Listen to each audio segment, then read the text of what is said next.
uno de sus discípulos, fue uno de sus hombres de confianza, junto con otros. La Biblia nos enseña que cuando Jesús comenzó a abrir su corazón y a dar unas pinceladas acerca del horizonte profético, acerca de lo que iba a venir, el apóstol Pedro, confundiendo esa sensibilidad o ese deseo de que no vengan cosas malas, entre comillas, le anima y le aconseja al Señor de que no vaya a Jerusalén y que no se deje matar. Y él piensa que está haciendo algo bueno, diciéndole, no subas, Señor. ¿Por qué te tienes que ir a Jerusalén a exponerte a la muerte? Y el Señor Jesucristo dice que lo reprendió. Y es a la única persona que el Señor le dice en esta tierra, apártate de mí, Satanás, porque no pones la mira en lo de arriba, sino en lo de abajo. Y esa es una de las características de las personas que no han madurado, que no han crecido, que no han echado raíces profundas en el Señor, que siempre están mirando como la gallina hacia abajo, hacia lo que hay o hacia lo que no hay, hacia lo que nos dicen o nos dejan de decir, hacia lo que tenemos o no tenemos. Sin embargo, el hombre espiritual, el apóstol Pablo lo describe como un hombre que está en las alturas, sentado en los lugares celestiales con Cristo Jesús, y no mira de abajo hacia arriba, sino de arriba hacia abajo. Eso fue lo que el Señor le enseñó a Abraham, cuando le decía sal y mira. Este término, sal y mira, significa mirar de arriba hacia abajo. Y eso es lo que el Señor quiere que tengamos en nuestra vida, una visión distinta, una visión diferente, una interpretación diferente de las circunstancias que nos están rodeando. Que nos demos cuenta de que detrás de a veces de alguna ley que se aprueba o que no se aprueba, detrás de ciertas y determinadas circunstancias o situaciones, no es el hombre el que está actuando independientemente, sino que estamos en lucha contra principados, contra potestades, contra gobernadores de las tinieblas, contra huestes espirituales de maldad en las regiones celestes. Que no hay una persona más favorita para el diablo que un político dejarse utilizar por las manos del diablo. Porque una persona con autoridad política o económica puede llevar a un país a un nivel de bendición y de prosperidad sin precedentes en la historia. Pero una persona que se deje utilizar por el diablo puede llevar a un país a la ruina. Y ha habido centenares de casos, y aquí en Europa ni te cuento, centenares de casos de políticos con un poder ilimitado que llevaron al continente europeo casi a la bancarrota y a la ruina, donde millones y millones de personas inocentes terminaron dando su vida por una causa absurda y ridícula que no iba a durar 1000 años, ni siquiera unos pocos años duró. Por lo tanto, amados hermanos, dice la Biblia que en los últimos tiempos el enemigo intentará seducir, incluso dice que algunos, por haberse enfriado, por haberse apartado de la verdad, escucharán a espíritus demoníacos, espíritus engañadores, por tener cauterizada la conciencia. Hay gente que es muy sensible a lo que nunca tenían que ser sensibles, y muy duros a las cosas que no tenían que ser duros. Y hermanos, tienes que plantearte esto delante del Señor seriamente. ¿A qué eres tú sensible? A lo que me dicen, a lo que no me dicen, a lo que me hablan, a lo que no me hablan, si vino, si no vino, si me llamó, si me saludó. No hay que ser sensibles a las tonterías. Hay que ser sensibles a la voz de Dios. El que tiene oídos para oír, oiga lo que el Espíritu Santo le dice a la iglesia. Hay que ser duros como piedras a las cosas de la carne, a cosas que ni me van ni me vienen. Pero hay que ser tremendamente sensibles y abiertos a la voz del Espíritu Santo hablando a la iglesia, porque como nunca antes en la historia, el Señor le está hablando a la iglesia en estos últimos tiempos. ¿Cuántos dicen amén? Y hay del creyente que no oiga a Dios. ¿Es que acaso Dios se ha quedado mudo? ¿Es que acaso el Señor no tiene nada que decir hoy en día al pueblo de Dios, cuando nunca en la historia han ocurrido cosas y están a punto de ocurrir otras tremendas? Cuando el mismo Señor Jesucristo le dijo a sus discípulos, os conviene que yo me vaya. ¿Pero qué actitud estáis desarrollando? ¿Pero qué os ocurre? ¿Por qué estáis tristes? Como si os fuera a dejar solos o huérfanos. ¿Pero qué estáis diciendo? Estáis fomentando, os estáis realimentando con una actitud de pobrecitos que nos quedamos solos. Eso no es de Dios. Eso no es de Dios, esa actitud. Os conviene que yo me vaya, aunque no lo entiendan, porque si yo no me voy, cosas nuevas no pueden venir. Se produciría en vuestra vida una dependencia casi diríamos que enfermiza, en el sentido de que no seríais capaces ni ir ni de aquí a la esquina. Pero tenéis que aprender a vivir, entre comillas, solos, enfrentaros a los problemas solos. organizar vuestro tiempo libre, tenéis que comenzar a desarrollar un nuevo estilo de vida.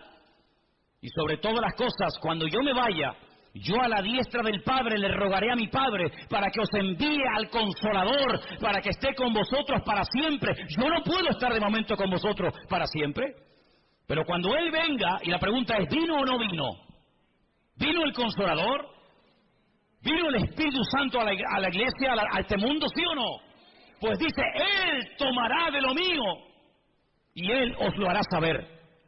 Las cosas que han de venir, Él te las va a susurrar al oído, porque dice la Biblia que las cosas ocultas, pues ahí están ocultas, pero las cosas reveladas son para nosotros, sus siervos, los que creemos en Él y le honramos con todo el corazón. ¿Cuántos dicen amén?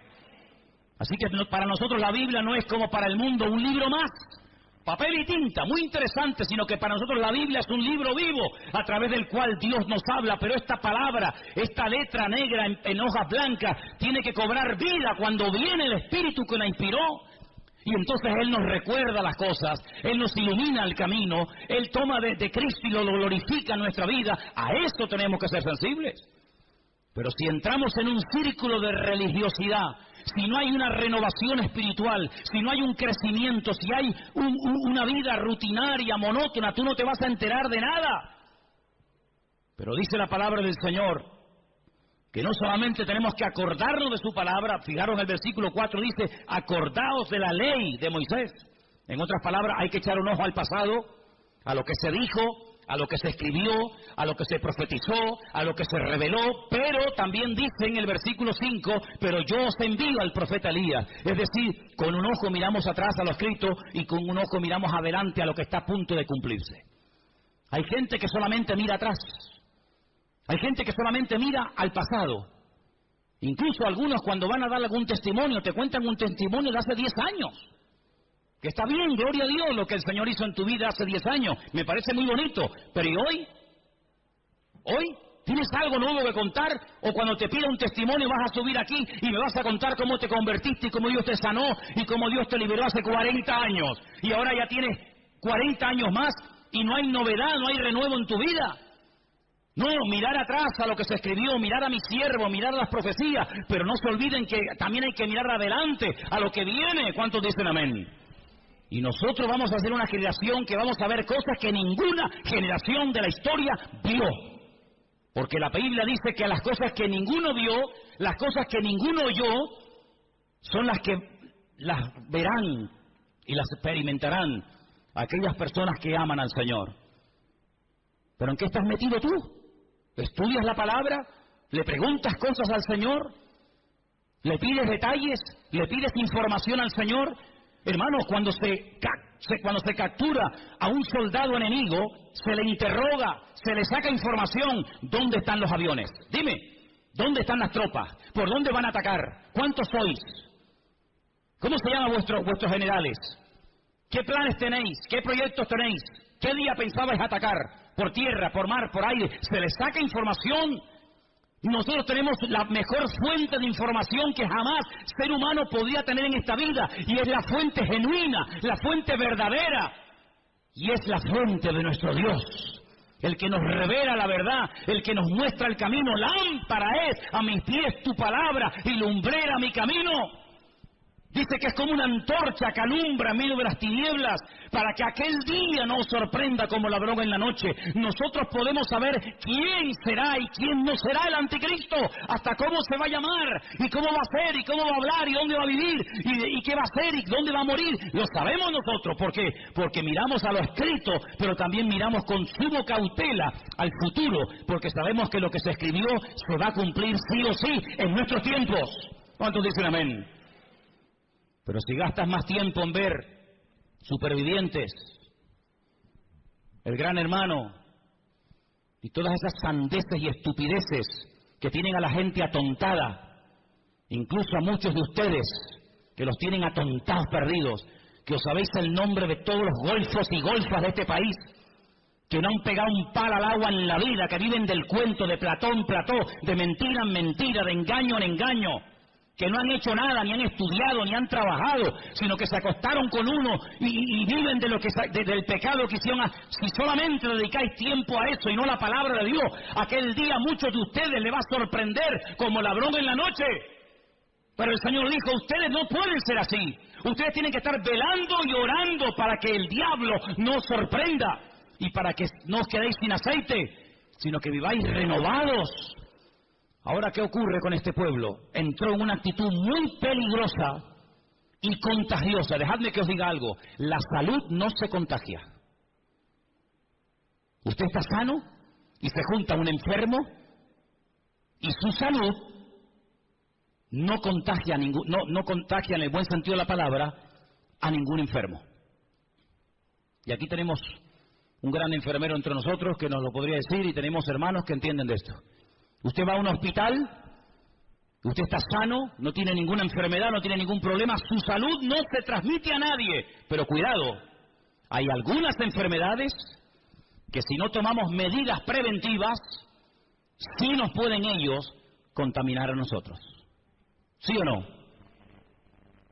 Es una cosa increíble, ¿no?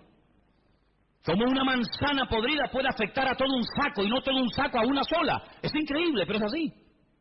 Pero Dios nos habla a través de lo natural para que entendamos cómo funciona también el mundo espiritual. Ahora fíjense qué curioso, esta gente entró en una actitud de queja. Y la queja es el cáncer del espíritu que mata la fe del pueblo de Dios. Cuanto más se queje, más oportunidades tendrá el enemigo para afectarle su fe, para desconectarle del Señor, para nublarle la visión, para sacar conclusiones equivocadas, para ver lo que no es y no ver lo que sí es. La queja es un pecado terrible que ha afectado a millones de seres humanos, pero lamentablemente de ministerios, de líderes de alabanza, de líderes de jóvenes y de creyentes en toda la faz de la tierra. Y a veces hablas con un creyente y habla exactamente igual que un inconverso, menos cuando entra al culto, que parece que se transforma y comienza en ese tiempito a comportarse como un cristiano, pero lo sacas del ambientillo y habla igual, se comporta igual, actúa igual, piensa igual, sus metas son exactamente iguales. ¿Por qué? Porque ha habido un cambio tal vez exterior, pero no ha habido un cambio, una transformación en lo más profundo de su corazón. Y quiero leerles un versículo en esta tarde que se encuentra en el libro de los Hechos. El libro de los Hechos, lo había apuntado por aquí. Un versículo muy interesante. Cuando Pedro está predicando su primer mensaje en el día de Pentecostés, en Hechos capítulo 2. Hechos capítulo 2.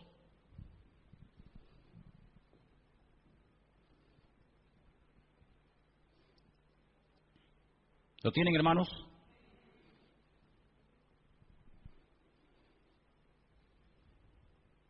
En Hechos capítulo 2, el apóstol Pedro se pone de pie y le dice a los creyentes que estaban en aquel lugar: ustedes lo que tienen que hacer es un cambio de actitud ya. Versículo 38. Pedro les dijo: arrepentíos y bautícese cada uno de vosotros en el nombre del Señor Jesús para el perdón de vuestros pecados y recibiréis el don del Espíritu Santo. El apóstol Pedro llama a aquellos judíos que han subido a Jerusalén a celebrar las fiestas, en este caso la fiesta de Pentecostés o de Shavuot, los llama al arrepentimiento. Ahora, no había subido una multitud de paganos, de idólatras de todas las naciones de la tierra para ir al templo de Jerusalén a adorar al Dios vivo, no. Habían subido multitudes, miles y miles de personas, familias enteras, habían ido a Jerusalén para adorar al Dios vivo, luego eran creyentes. No eran paganos, no eran idólatras, eran personas que viajaban de España, de Italia, de Grecia, de Babilonia, de Irán, de África, de todas partes del mundo, días, semanas enteras para ir a Jerusalén a adorar a Dios. Y a esas multitudes que iban cargados con sus ofrendas, con sus diezmos, a esas multitudes Pedro les dice: arrepentíos. En otras palabras, no solamente el arrepentimiento es para el inconverso, para el que practica la idolatría, para el que practica el pecado, sino que también el arrepentimiento, el cambio de vida, también es para el creyente y para el Hijo de Dios. ¿Cuántos dicen amén? Cada día tenemos que arrepentirnos de algo. Tenemos que arrepentirnos cada día siempre de algo, siempre y cuando te mires al espejo del Señor. Claro, si te miras en el espejo de otro que vive peor que tú eres un fuera serie. Pero si nos ponemos delante de la presencia del Señor, cada día nos damos cuenta de que hay algo en lo que tenemos que cambiar, algo que tenemos que dejar atrás, una renovación, una transformación. Y por eso Pedro los llama al arrepentimiento, por eso Pedro los confronta. Y más adelante, si siguiéramos leyendo su mensaje, dice que le dice a la multitud que el Señor está como retenido en el cielo hasta el tiempo de la restauración de todas las cosas. Y ahora, volviendo a Malaquías, nos encontramos que el Señor les dice al pueblo: cuando yo envíe a mi siervo a predicarles, dice en el versículo 2, vosotros los que teméis mi nombre, nacerá el sol de justicia, en sus alas traerá salvación. Esta palabra es la palabra marpé, que viene de un verbo hebreo que es rafá, que significa curación o sanidad. Así que realmente, más que salvación, porque la salvación no la tiene que traer el Señor, porque ya está aquí, ya hemos sido salvos por medio de la fe, dice la Biblia. Pero cuando el Señor viene, dice que viene a traer sanidad, viene a traer restauración. Y hay muchas personas que han nacido de nuevo, digamos que son salvas, pero están enfermas. Están enfermos en su alma. Por eso no pueden alabar a Dios, aunque sean cristianos. No pueden alabar a Dios, porque su alma está encarcelada. Y esa es una sensación que David experimentó un tiempo de su vida, no siempre, pero un tiempo de su vida. Él llegó a escribir en uno de sus muchos salmos: Señor, saca mi alma de la cárcel para que pueda alabar tu nombre. El rey David, el dulce cantor de Israel, el hombre más cerca del corazón de Dios, le pide a Dios: saca mi alma de la cárcel porque no te puedo alabar. Devuélveme el gozo de la salvación, que lo tuve pero lo he perdido. Renueva en mí un espíritu noble, un espíritu recto. Y cuando hagas esa obra transformadora en mi vida, cuando restaures mi alma, entonces los inconversos te conocerán y podré publicar las virtudes de aquel Dios que me llamó y me transformó. Hay tanta gente enferma en las iglesias, tanta gente enferma de recuerdos, personas que sufrieron una herida hace montones de años y no se dejaron sanar.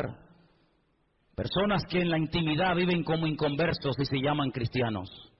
Le dijo una vez el Señor a través de su siervo a una de las iglesias del Apocalipsis: tenéis nombre de que vivís y estáis muertos.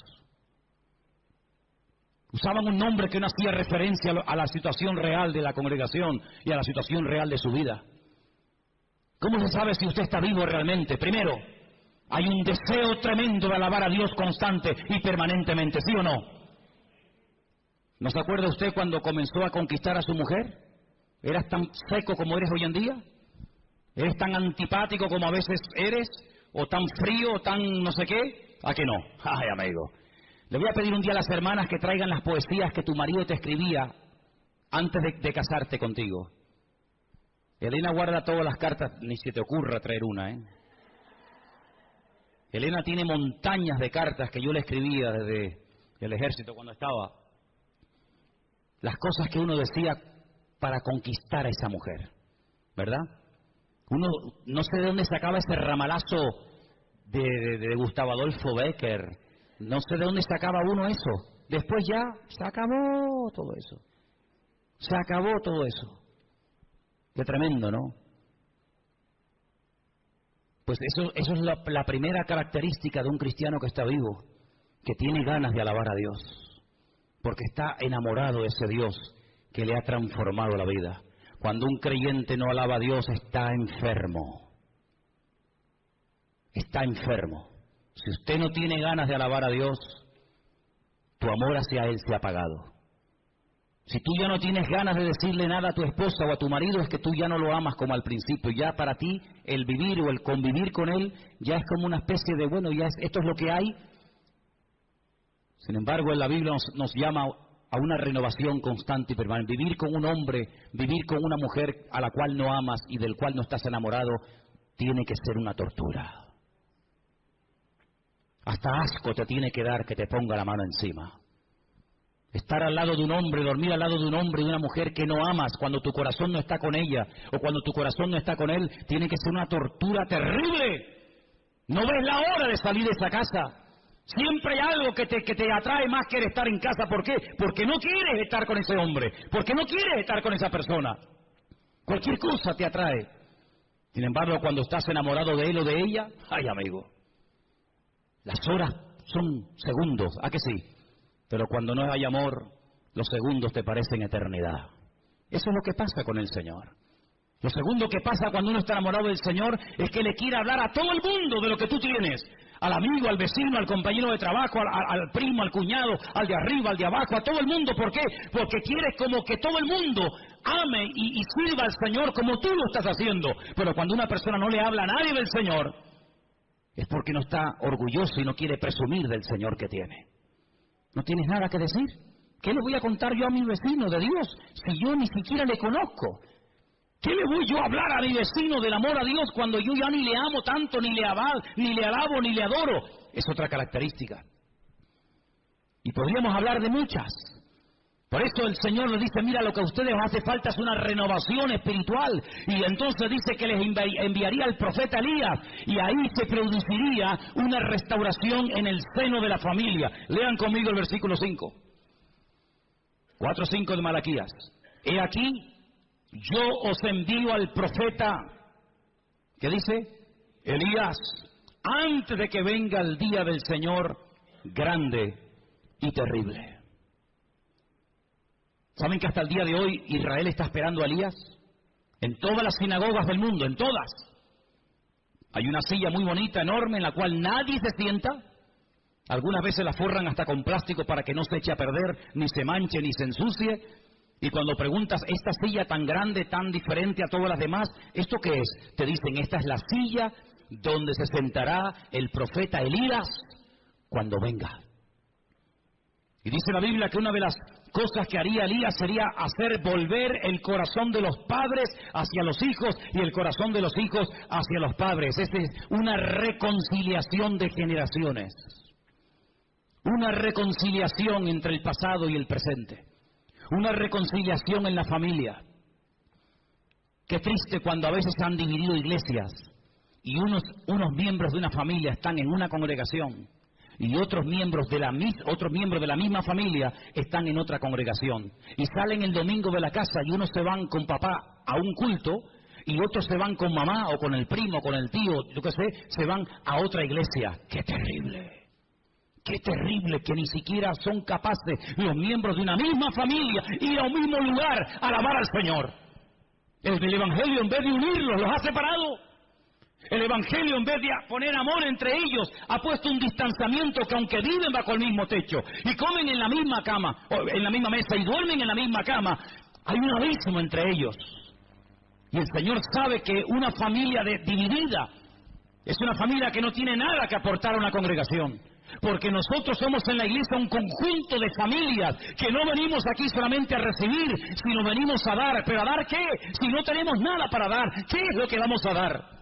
Por eso, qué gran diferencia entre la filosofía de vida del judío en el tiempo del templo y la filosofía de vida de los creyentes hoy en día en esta era del Evangelio de la Gracia.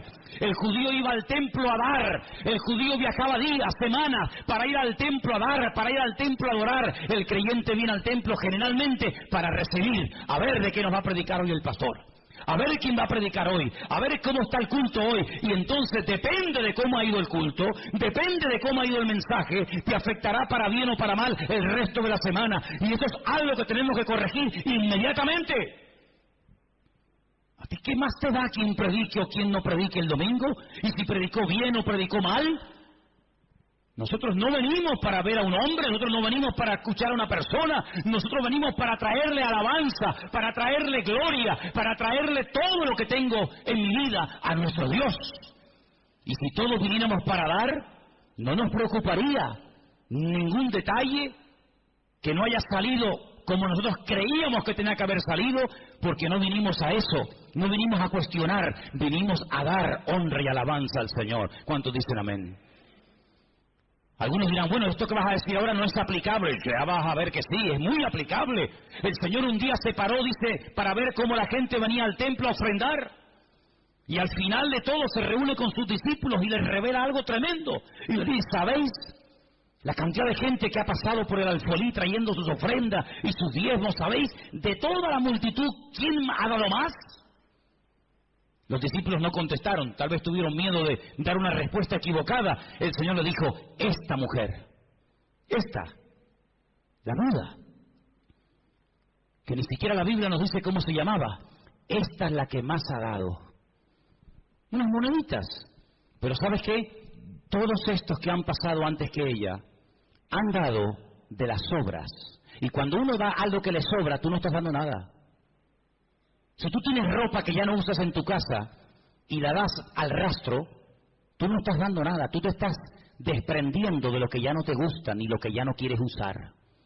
Dar es cuando dice mi mejor traje, mi mejor corbata, mi mejor pantalón, mi mejor lo que sea, y yo lo doy a un hermano ahí donde te duele, porque estás dando lo que te gusta, lo que amas, lo que aprecias, pero dar ropa vieja, dar ropa que está sucia, dar ropa que es del año catapum, dar ropa que te da vergüenza ponértela, tú no estás dando nada, te estamos haciendo un favor nosotros con sacarte la basura que ya no te quieres poner.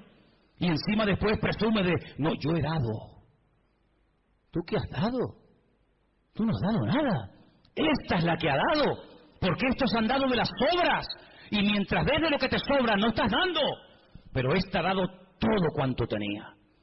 Así que el Señor no solamente ve cómo damos, sino por qué damos y cómo damos.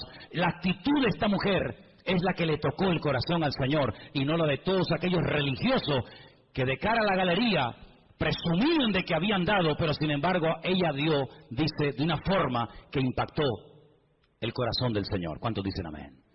Esa es la actitud con la que tú tienes que vivir, y yo y todos y cada uno de nosotros, de sacrificarnos y de esforzarnos por el reino. Qué poco sacrificio hoy en día hay en el pueblo de Dios, qué pocos sacrificados hoy en día se ven en las iglesias a la hora de servir al Señor. Qué poco sacrificio hay a veces en nuestra vida. Cuántas excusas ponemos a la hora de no, es que no puedo, es que tal, es que cual. Cuántas cosas ponemos, ¿verdad? Siempre como excusas para no esforzarnos por el reino del Señor. El próximo mes cumpliremos 14 años, ¿no? Aquí. Este mes de mayo cumplimos aquí 14 años. 14 años que se dice pronto. Sin el esfuerzo, sin el apoyo de un remanente fiel que siempre ha habido, hubiera sido prácticamente imposible llegar a este punto. Los que vienen y van, los que hoy en día los ves aquí saltando y brincando, y la semana que viene ni sabes si vendrán. Una iglesia no se sostiene de esa manera, pero cuando hay hombres y mujeres fieles que preguntan, oye, ¿cómo va la obra? Oye, ¿hace falta algo? ¿Hay algún necesitado entre nosotros? ¿Hay alguna carencia? Con ese tipo de personas, con ese tipo de actitud, es que con el que se sustenta la obra, con el que se mantiene la fidelidad de una congregación. Y podemos decir, 14 años hemos estado aquí. ¿Por qué? Porque ha habido gente fiel, que a veces se ha sacrificado y le ha dado al Señor lo que saben que tenían que haberle dado. ¿Cuántos dicen amén? El profeta Elías, sabemos que era Juan el Bautista. Un hombre que vino antes del Señor y aproximadamente durante un año trajo un ministerio de restauración, produjo una revolución, creó una expectativa en el pueblo de Israel, pero él siempre decía, yo no soy el que tiene que venir, yo solamente soy la voz de uno que clama en el desierto, pero el que viene detrás de mí, a ese es al que tenéis que oír y a ese es al que tenéis que escuchar. Pero antes, dejadme que os lleve al capítulo 3, verso 2, donde dice, ¿cómo será el día del Señor? Capítulo 3, verso 2 dice, ¿quién podrá soportar el tiempo de su venida? ¿Quién? ¿Quién podrá estar en pie cuando Él se manifieste? Cuando el Señor venga, toda la humanidad, aunque te cueste entenderlo, todos tendrán que ponerse de rodillas. Todos. Toda rodilla se doblará, dice la Biblia. Toda rodilla se doblará. Por eso dice aquí, ¿quién podrá estar en pie cuando Él se manifieste? Porque Él es como fuego purificador y como jabón de lavadores. Es decir, que el día del Señor será para lavar, será para quemar la escoria, será un tiempo de purificación. Pero al mismo tiempo, la venida del Señor, el día del Señor, en el capítulo 3, verso 17, dice lo siguiente para nosotros. Serán para mí un especial tesoro. ha dicho el Señor de los ejércitos, en el día en el que yo actúe, los perdonaré como el hombre que perdona a su hijo que le sirve. Es decir, para uno será fuego devorador, fuego consumidor, pero para otros será el mejor día del mundo cuando el Señor venga con su presencia. Porque dejadme que os diga algo, en la primera venida el Señor lo hizo al revés. Es una cosa curiosa. En la primera venida el Señor no quitó el pecado. El Señor lo que hizo fue que condenó, venció, derrotó al pecado, pero no a sus consecuencias. Por eso la gente sigue muriendo de enfermedades, por eso siguen habiendo asesinatos, violaciones, secuestros, guerras. Pero si Él ya murió, si el diablo está vencido, pero lo hizo al revés. Las consecuencias se eliminarán, desaparecerán en su segunda venida, en el día del Señor. El pecado lo superó, pagó el precio de nuestros pecados con su primera venida, pero las consecuencias aún se siguen experimentando. El alma que pecare, esa morirá, dice la Biblia. Pero en su segunda venida, dice la Biblia, que las consecuencias del pecado se eliminarán. Por eso dice que ya nadie va a llorar más, nadie va a morir, nadie tendrá enfermedades. ¿Por qué? Porque su segunda venida será no solamente un tiempo de purificación y de bendición, sino que Él quitará toda maldición de la tierra. La palabra maldición, jerén, se puede traducir de dos formas, de un término polivalente, por destrucción o por maldición. Hasta el día de hoy las maldiciones hereditarias en los que aborrecen al Señor se siguen manifestando. Hasta el día de hoy el diablo sigue hurtando, matando y destruyendo, aunque está vencido. Pero en su segunda venida, cuando lo ate y tiempo más adelante lo echa al horno de fuego, dice la palabra de Dios que nunca más habrá maldición, ni muerte, ni traiciones, ni violaciones, ni asesinatos, ni enfermedades, ni despedidas, ni nada, sino que la obra del Señor será una obra totalmente completa. Ahora, en Nazaret, donde el Señor se crió, Él fue un día a la sinagoga y dice que lo invitaron a leer, y Él leyó la siguiente porción. Si quieren venir conmigo, en Lucas 4:16, el Señor entra a la sinagoga de Nazaret y lee una porción muy interesante del profeta Isaías. Y dice lo siguiente, Lucas 4, versículo 16. Vino a Nazaret donde Él se había criado, y en el día de reposo entró en la sinagoga conforme a su costumbre y se levantó a leer. Es decir, que el Señor entraba a la sinagoga y no pasaba desapercibida su presencia. Él participaba, leyendo, orando, sanando. No vemos al Señor de una forma ahí oculto en la sinagoga, sino que cada vez que lo vemos en el interior de una sinagoga, lo vemos siempre haciendo algo. Y en este caso dice que se levanta ahora a leer y se le dio el libro del profeta Isaías. Y habiendo abierto el libro, halló el lugar donde estaba escrito. Escuche, esta es la porción, qué bueno que lo tenemos en la Biblia, sabemos lo que él leyó ese día, y fue esto: el Espíritu del Señor está sobre mí, por cuanto me ha ungido para dar buenas nuevas a los pobres. Me ha enviado a sanar a los quebrantados de corazón, a pregonar libertad a los cautivos, vista a los ciegos, a poner en libertad a los oprimidos y a predicar el año agradable del Señor. Enrollando el libro se lo dio al ministro y se sentó, y los ojos de todos en la sinagoga estaban fijos en él. Comenzó a decirles: hoy se ha cumplido esta escritura delante de todos vosotros. Esa escritura que el Señor leyó se encuentra en el libro del profeta Isaías, capítulo 61. Cuando lleguen a casa, buscan Isaías 61, versículo 1 y versículo 2. Y se van a dar cuenta de que el Señor hizo algo muy interesante, que generalmente no se suele hacer. Cuando yo le pido a un hermano, a alguien que suba aquí, a traer una lectura, el hermano lee los versículos completos. Nunca ningún hermano subirá a la plataforma y leerá los versículos, digamos, como cortados. Bueno, leo desde aquí hasta aquí, pero el resto del versículo no lo leo. El Señor sí lo hizo. Si ustedes después comprueban en casa, la lectura que él lee de Isaías 61, él la corta. No termina así. No termina así el versículo que él está leyendo, no termina diciendo a predicar el año agradable del Señor, sino que dice más, pero a propósito paró. Y el resto no lo leyó. Y cuando él se siente y la gente se le queda mirando como diciendo, pero ¿por qué ha leído así? ¿Por qué ha cortado? ¿Por qué ha mutilado el texto? Y se le quedan mirando, él se levanta y dice, ¿sabéis una cosa? Esto que acabo de leer, esta porción que acabo de leer, se ha cumplido hoy delante de todos vosotros. Es decir, él te está diciendo que en su primera venida, en su primera manifestación visible, lo que él acaba de leer iba a ser la tónica, lo normal en su ministerio. Libertad, sanidad, predicación del Evangelio en las calles, sanar a los quebrantados de corazón, etcétera, etcétera. Pero la otra parte no tenía que ver con su primera venida, sino con su segunda venida, y es de la cual está hablando el profeta Malaquías. Luego nosotros creemos, y es muy claro en la palabra, que el Mesías vendría 2 veces.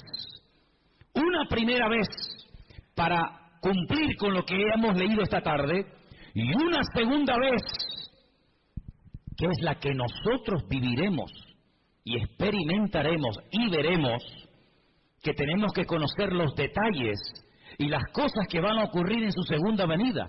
Porque si yo en esta tarde les preguntara a muchos de ustedes, decidme cosas que ocurrieron durante la primera manifestación visible del Señor, cosas que hacía, cosas que se producían, todos estáis puestos en el tema. Uno me dirá, pues sanaba a los ciegos, echaba fuera a los demonios, multiplicaba los panes y los peces, convertía el agua en vino, multiplicaba...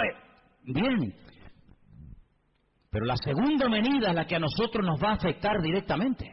Nosotros no estuvimos en su primera venida, no lo vimos, no estábamos allí. Creemos por fe lo que otras personas vieron y que escribieron y nos ha llegado hasta nosotros. Y creemos a pie juntillas que los testigos oculares de su primera venida, lo que vieron y lo que experimentaron, lo transmitieron fielmente hasta nuestros días. Amén, hermanos. Pero allí no estuvimos. Yo no escuché de labios de Cristo el sermón del monte. Yo no vi cómo sanaba al ciego poniéndole barro en los ojos y mandándolo a lavarse al estanque de Siloé. Yo no lo vi cuando entró en el estanque de Betesda y le dijo a aquel paralítico, levántate, toma tu lecho y anda. Yo no estaba en la barca y lo vi caminando por encima de las aguas. No estuve en el monte de la Calavera viendo cómo lo clavaban. Y no estuve en el día de Pentecostés viendo aquella multitud recibiendo el poder del Espíritu Santo. No estuve allí. Nosotros creemos en todos esos detalles porque creemos que los que lo vieron y lo experimentaron, lo transmitieron, no solamente oralmente, sino por la Escritura. Pero, amados hermanos, a nosotros sí nos va a afectar la manifestación del Anticristo. A nosotros sí nos va a afectar la coalición de naciones paganas, coaliciones de naciones, ¿verdad?, que entre ellas se llevaban como el perro y el gato, pero que se van a unir para ir a atacar al pueblo de Israel. Nosotros tenemos que conocer los detalles de su segunda manifestación. ¿Para qué? Para que aquel día no nos sorprendan las cosas.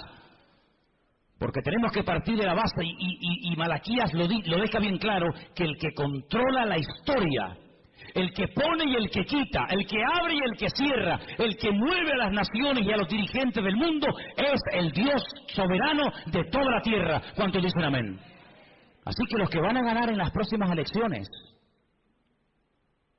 y los que van a estar gobernando este país, alcaldes, diputados o lo que sea, no es porque ellos hayan ganado, sino es porque Dios ha permitido que esos que ni siquiera saben ahora quiénes van a ser, son los que Dios va a permitir. No es que esté de acuerdo, pero son los que Dios va a permitir que durante un tiempo gobiernen este país. ¿Quién fue el que permitió que volviera otra vez a ganar el mismo presidente en Israel, Benjamín Netanyahu?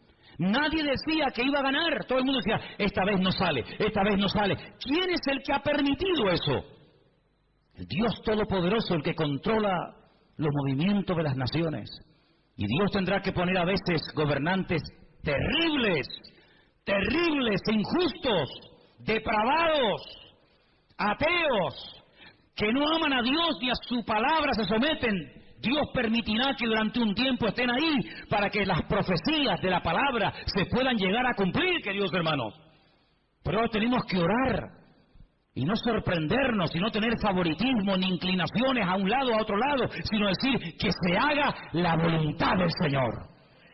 Conozco gente que se ha ido al muro de los lamentos en Jerusalén y se han puesto a orar para que no venga el anticristo. Y creen que no va a venir porque ellos han orado. Y yo si tuviera que decirles y ser sincero, les diría, yo oraría todo lo contrario, que venga ya. Porque hasta que no venga no podrá venir el Señor. Así que, amados, ese concepto de esto es bueno y esto es malo, es que tú no has entendido nada. En Dios no hay nada malo. En Dios todo